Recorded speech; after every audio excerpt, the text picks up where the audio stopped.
All right, man. Let's talk about Sheila Hamp. For she gives Dan Campbell and Brad Holmes a vote of confidence. Okay, so let's see if we can listen to it real quick.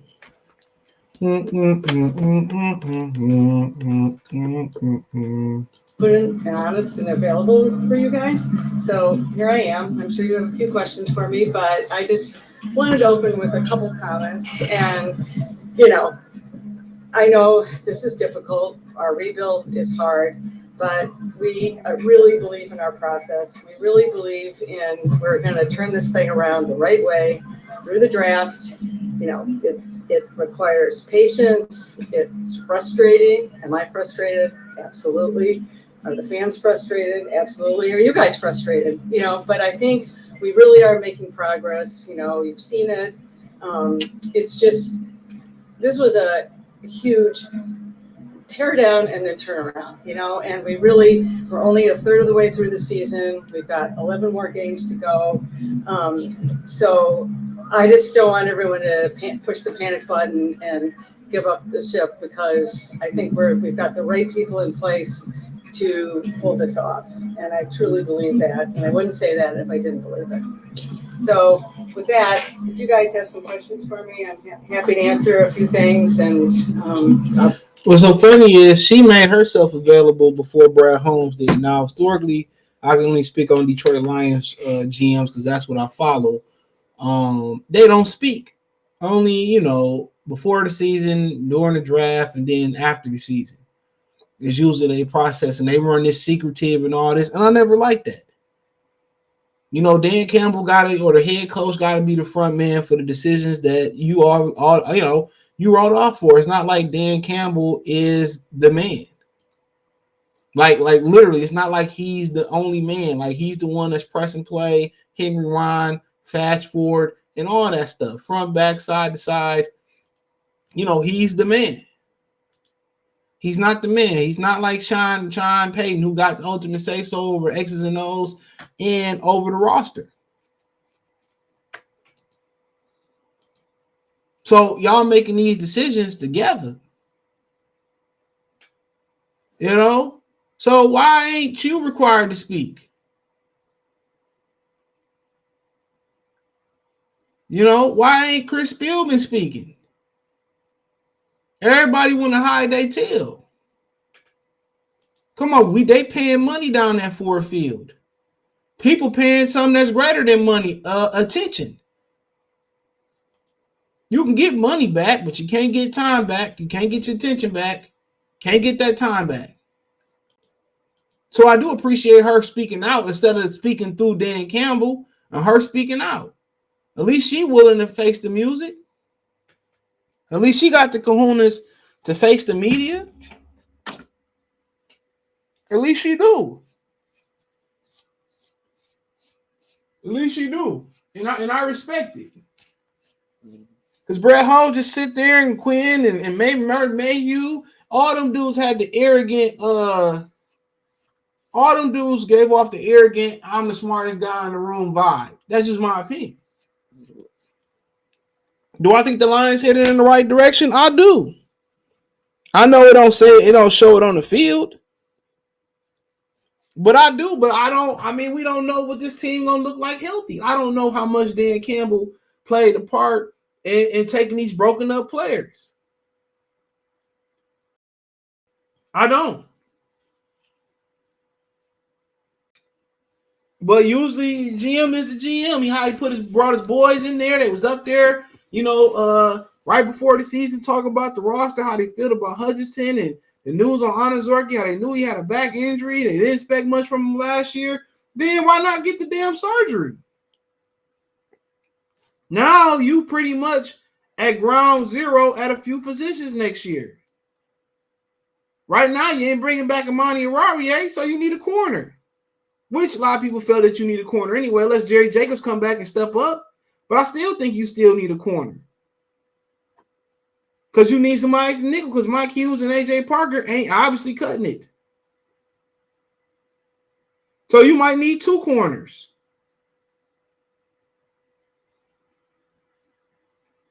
You need linebackers.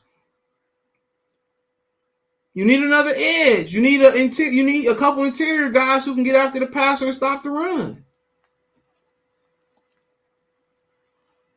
You know, and offensively, you still need a running back. Which anybody we talk to as of right now, which is prematurely, everybody rather had Kenneth Walker the third. Shit, probably over Jameson Williams. We ain't seen him, but shit. But really over Josh Pascal. Everybody. Or Breece Hall. Hate to see what happened to him. But to me, they was two of the best players in the draft. But I like the position they're in, and this is the position I said they need to be in. And people say, well, why would you want to see them lose? They need more blue chippers. I kept telling y'all that this team, if they was good this year, it was going to be it was going to be a false alarm. They got to do this the right way. Ain't no scenic route. They had to build this thing the right way. Take your time, do it right. We can do it, baby. Do it tonight. Take your time. You know, do it right.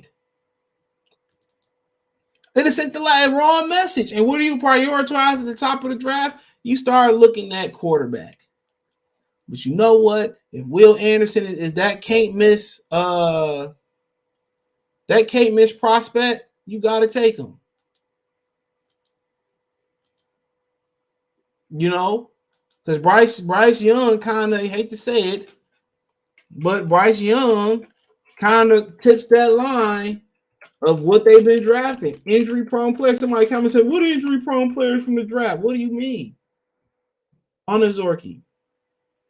Melifanu was injured. I mean, we can just keep going, naming names. Mod Rod's not injured. You know what I'm saying? Jameson Williams, you drafted him. Josh Pascal. Half the damn picks you took, it seemed like, from the past two drafts, got injured or been injury prone at some point of their careers.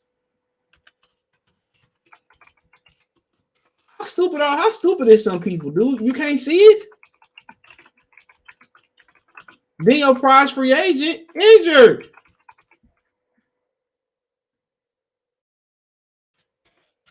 And DJ Shark injured the same ankle that had him out for the majority of last season. And then you explain it, then they just still sit there and look dumb. That's why I don't answer the comments.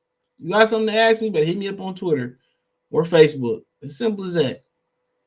Or Instagram. Other than that, I ain't got time to keep going through them dumbass questions. Sorry for the people that ask the good ones, but it is what it is. But I do think they're heading in the right direction. If they can get healthy, man, it's gonna be interesting. But next year you say, well, what's the priority? It's always gonna be, until you find your franchise quarterback, it's always gonna be quarterback. It's gonna be quarterback.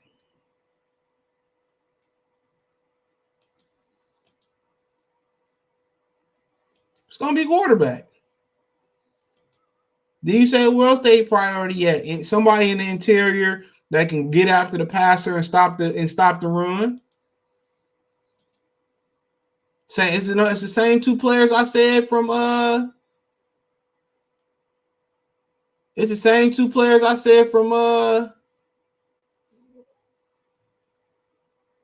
the season. I said the most important people coming into this season is is Jared Goff and Levi Onwuzurike. You got the same needs coming into this season. Same exact needs.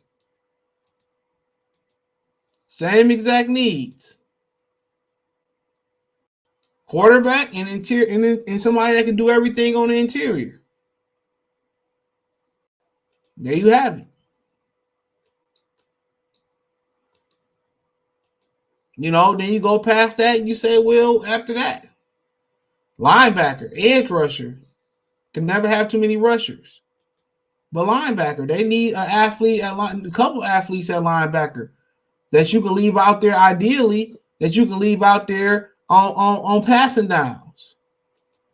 You know what I'm saying? If you ain't got to bring in a nickel back on passing downs, I mean that's huge. Now them is like unicorns. They don't grow on trees too often, but it is what it is. But I like where they at. You know, if they feel like one of them dudes is if they feel like one of them dudes is if they feel like one of them, you know, one of them dudes is the quarterback, so be it. But Bryce Young frame, seeing what happened with Tua and seeing all the broken up injury prone players that Brad Holmes then brought in and drafted, it scares you. It scares you. Tell me I'm wrong. It scares you. It scares you. You know, and he already broken up, and in college is more physical. I will say that college is a more physical game for the quarterback position now. But this is where they need to be at. Y'all talking about they're gonna turn it around. Like, man, this team wasn't good enough, especially not healthy. Especially not healthy. You got a healthy look at this team, and they, you know, could kind of stay healthy. And the crazy part is they the second youngest team, and they broken up.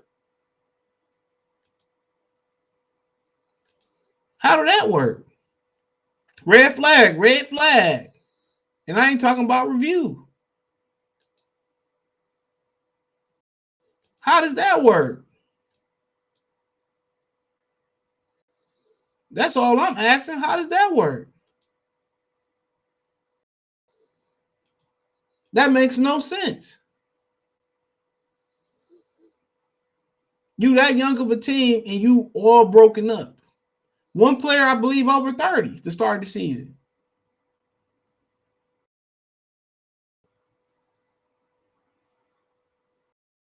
Come on.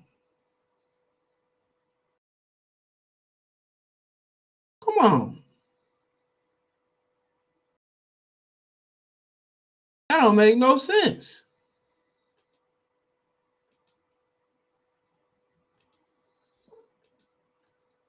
That don't make no sense. None whatsoever.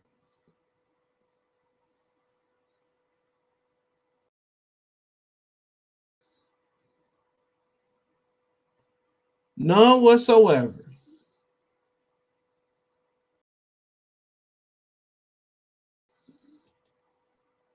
So that's my opinion.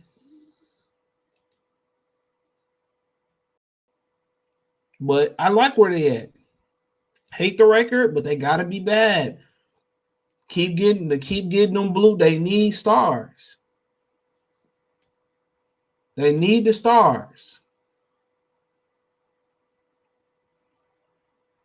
They need the stars.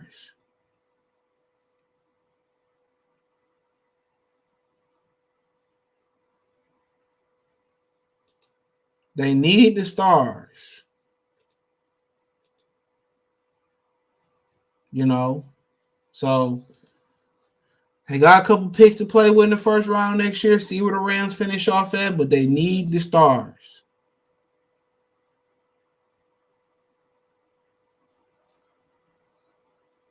You know,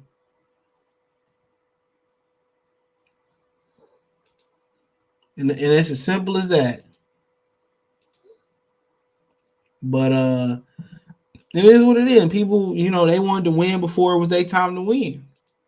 Now, if they healthy, NFC North would have been in reach. Do you really trust Kirk Cousins like that? It could have been. It could have been within reach, but it ain't. So we get a couple good, high profile players, and they got to get a quarterback. You know, so we'll see what happens. But thumbs up the video, share the video, subscribe to the channel.